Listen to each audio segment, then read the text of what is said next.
Hello there, and welcome to the basement. This video right here is the next one from my community request list, and it's about one of the most powerful characters to ever grace the pages of Marvel Comics. That character is Knull, the symbiote god. So, do me a quick favor and smash that like button. Now, let's do the business. Believe it or not, Knull is actually a fairly recent creation. He made his first appearance in Venom Volume 4, Issue number 3 in August of 2018. So he's only a little over 5 years old in terms of when he was created. He had a few mentions here and there, and then was given the main antagonist role in Donny Cates' Silver Surfer Black number 1. I wonder if he ripped that off a typo negative. Anyway, after being in Silver Surfer, he returned as the main antagonist in the King in Black storyline, where he attacks Earth with an army of symbiotes. Even with the small amount of information we've gone over so far, it's becoming obvious that Knull is an extremely powerful being. Now, let's dip into his history and see exactly how powerful he actually is. Knull is what's known as a primordial deity. He came into existence after the sixth version of the cosmos was destroyed. He was satisfied with his existence drifting through the darkness of the nothingness that was all that existed. Then something happened that severely pissed him off. The Celestials showed up and began creating the seventh version of the cosmos. We know the seventh version of the cosmos as the Marvel Universe. The Celestials bringing the Marvel Universe into being caused the light of creation. And since Knull is basically a god of darkness, he, as mentioned before, was severely pissed off with all the light eliminating so much of his precious darkness. Knull decided to exact revenge and created the all-black Necrosword. When the Celestials approached him to make him the King in Black, he instead used the Necrosword to behead one of them. The rest of the Celestials sent Knull and the severed head deeper into the void. Knull decided to use the latent cosmic energy left in the head to create the first symbiote. Somehow, in the process, he inadvertently also gave the symbiote, and all who would be created as time went on, its weaknesses to high sound frequencies and fire. He then created a suit of symbiote armor and started traveling the cosmos, killing gods with the Necrosword. Unfortunately for him, something went wrong, and he crash landed on some backwater planet. This planet just happened to be the home of a dude named Gore. This Gore took the Necrosword from Knull while he was unconscious from the crash, and then proceeded to pick up right where Knull left off. He went from some dude named Gore from some little planet somewhere in the far reaches of space to, with the aid of the Necrosword, becoming the galactic terror known as Gore the God Butcher. After recovering from the crash, Knull figured out that he could bond his darkness to, well, what he would consider to be lesser creatures. This allowed him to control whoever he achieved this bond with. He then created an army of symbiotes and put himself at the center of the hive mind that was formed. He used these symbiotes, which are all basically extensions of himself, as a way to spread himself throughout the universe and destroy all light and creation. He kept on killing gods, but now, thanks to the symbiotes, he could, and did, enslave some of the gods rather than destroying them. As time went on, eventually a dragon-like symbiote arrived here on Earth during the medieval period. It happened to choose a landing spot near a Viking village. As we all know, the Vikings worship Asgardians, so when Thor found out about this symbiote, he came down to Earth and defeated it. This defeat caused the connection between Knull and the hive mind to break. The symbiotes, now free to do as they willed, began bonding with hosts, and as a result, also began learning about the light of creation. The symbiotes then decided to rebel against Knull and trapped him inside a planet made of billions of symbiotes. They called the planet Clintar, which, in the language of the symbiotes, means cage.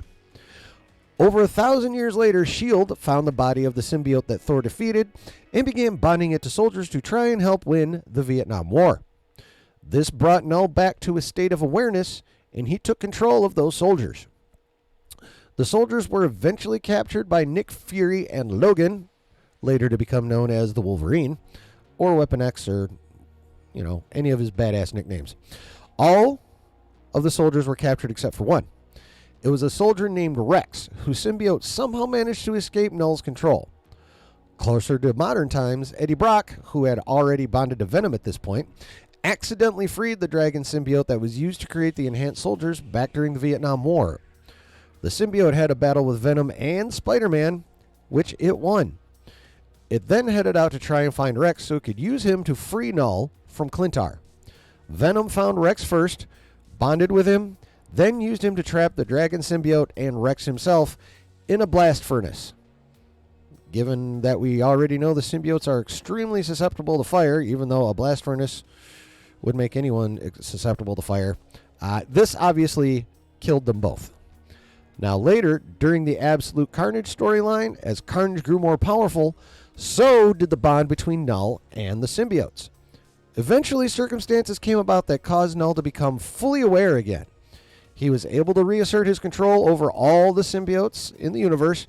He destroyed Clintar and reformed the symbiotes that made up the planet into a suit of armor for himself and converted the rest into an army of dragon-like symbiotes. He then started heading towards Earth. While on his way, he resumed his plan to destroy all of creation and therefore the light. He converted entire planets, causing them to join him on his trip to destroy Earth as well, and also, obviously, increasing the size of his army. Knull eventually arrives at Earth, kicking off the King in Black storyline. The Avengers, X-Men, and Fantastic Four join forces in order to battle the dragon symbiotes.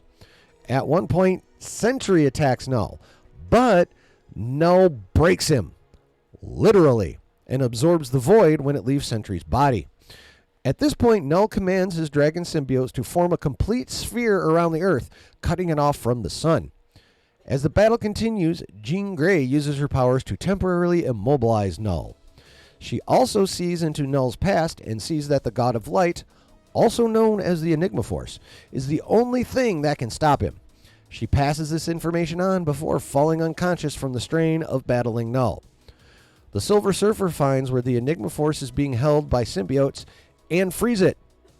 The Enigma Force then converts the Surfer into a chrome being and the surfboard into a sword. As they begin to battle, the Avengers, X-Men, and Fantastic Four charge in as well, hoping to aid the Surfer as he fights Knull. At this point, Eddie reappears from when he disappeared earlier when Knull threw him down into a big old pile of symbiotes. He has been transformed into Captain Universe by the Enigma Force. Eddie grabs the sword that the Surfer was using, and he also grabs Mjolnir from Thor and forms them into a battle axe, or merges them, whichever you prefer. He then proceeds toward Knull, destroying dragon symbiotes on his way. At this point, Knull actually starts becoming afraid of Eddie. Eddie gets to Knull and rips his armor right off him. He then grabs Knull, blows through the symbiote spear around the Earth, and takes Knull to the sun. Eddie then sticks his hand into the sun and vaporizes Knull using the Unipower. As a result of Knull's destruction, Venom then informs Eddie that he now is the new god of symbiotes. So as you can see, Knull was insanely powerful. He killed gods. He took control of or destroyed entire planets.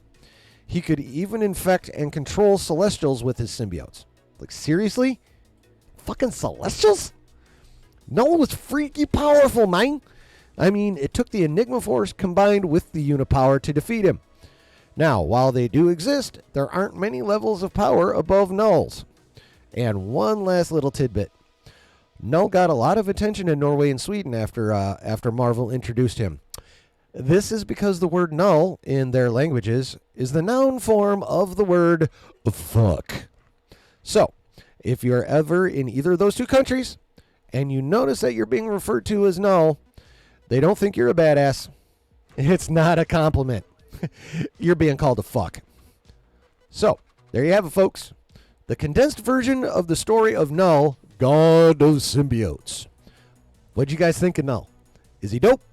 Is he lame? What's your opinion on his power level? Should Marvel bring him back? Should he be adapted into the MCU? Yes, he should. Please let me know down in the comments. While you're at it, smash that like button. Also hit that subscribe button and the notification bell so you know whenever I drop a new video or when I go live, which I do every Saturday night at 9 p.m. Eastern Standard Time. I hope you enjoyed the video and learning about Knull. And like I always say, there's always a good time to be had when you're chilling in the basement.